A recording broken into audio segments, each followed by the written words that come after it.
এর একটি অংশ, পরের অংশের মধ্যে বড় আমি, হয়তো আমাদের পাল্লা চলে আসবে। মৃত্যুই সত্য এবং এটি নির্ধারিত। এই জন্য মৃত্যুর সময় আফসোস হয়, কিন্তু এটা মেনে নিতে হয়। আমাদের সকলেই সব সময়ের জন্যই প্রস্তুত থাকতে হবে যে আমাদের মৃত্যু সন্নিকটে এবং মৃত্যু অবধারিত। এটাতে রোধ করার কেউ নাই। আল্লাহ ব্যতীত কেউ কারো হাত বাড়াতে পারেন না, কোনো চেষ্টাই চলে না। হয়তো ভালো থাকার জন্য, সুস্থ থাকার জন্য আমরা সবাই চেষ্টা করি। সুস্থতাও আল্লাহর একটা নিয়ামত। এই নিয়ামত যাতে আজকে যারা এখানে উপস্থিত হয়েছেন সকলকেই যাতে নিয়ামতটা দেন, সুস্থতার নিয়ামতটা দেন। আমিন। আমি অত্যন্ত কৃতজ্ঞতার সাথে আপনাদেরকে আমি আমার অন্তরের অন্তঃস্থলকে অভিবাদন জানাই যে আপনারা সকলেই আমার পরিবারের রক্তের। আমার বাবা যখন মারা গেছিলেন 2004 সনে সবাই এসেছিলেন।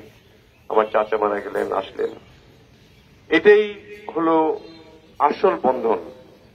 মৃত্যুর সময় জানাজায় শরীক হওয়া এবং জানাজায় শরীক হয়ে তার জন্য দোয়া করা, তাদের পরিবারের জন্য দোয়া করা, এটা যাতে সকলের জন্য সকলকেই তৌফিক দেন আল্লাহ।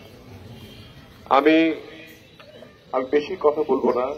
আমার চাচা ফজলুল হক প্রধান, আমার মনে হয় কারোর সঙ্গে কোনোদিন ঝগড়াঝাটি করেছেন কিনা আমি দেখিনি।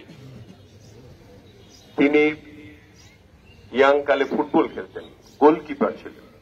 আমাদের এই ফুটবলের খুব ভালো প্রচলন ছিল এখানে। Mohammedan sporting club, Abahani sporting club পর্যন্ত এই মাঠে খেলেছে। তখনও তিনি গোলকিপার ছিলেন দেওয়ানগঞ্জের টিমের। আমরা ওই তখনই দেখছি খেলাধুলা। তাছাড়া পরবর্তীতে যখন তার সাংসারিক জীবনে কারোর সঙ্গে কোনো দুই কথা হয়েছে বা লেনদেন আছে বলে আমার মনে হয় না। তবে যদি কোনো পাওনা থেকে থাকে, ঋণ থেকে থাকে, এটা আমি তার ভার নিচ্ছি। আমি তার ভাতিজা হিসেবে, আপনারা যদি কেউ তার কাছে কর্জ নিয়ে থাকে বা ধার থাকে, আপনারা দয়া করে আমাকে বলবেন, আমি এই ধারটা পরিশোধ করব। আপনারা ওনার জন্য, মায়াতের জন্য দোয়া করবেন, তিনি যাতে বেহেশতবাসী হন। আমরা জানি যে আল্লাহ তাকে ভালোবাসেন যাকে সেই দিনে নেন যে দিনটা আল্লাহর খুব পছন্দের, ঈদের দিন, রমজানের সময়, বিশেষ করে হজের দিন। এবং হজের দিন পরবর্তী দিন শুক্রবার বা জুমা আপনার এই জানাজা, এই তৌফিক যাতে আমাদেরকে সকলকেই দেন। আমাদের সকলের মৃত্যু হবে। আমার জন্য দোয়া করবেন, আমাদের মামার সাথে মৃত্যু হয় এইভাবেই, মৃত্যু সকলেরই হবে।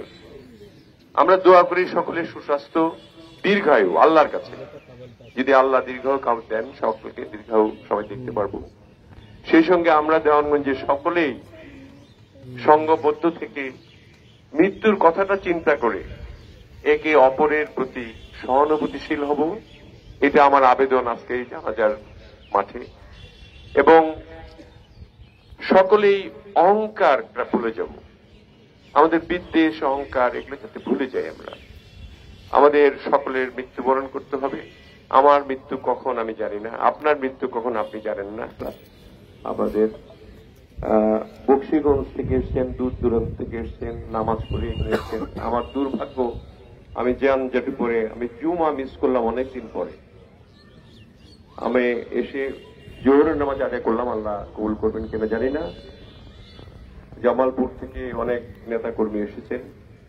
আমরা একটা রাজনৈতিক দলের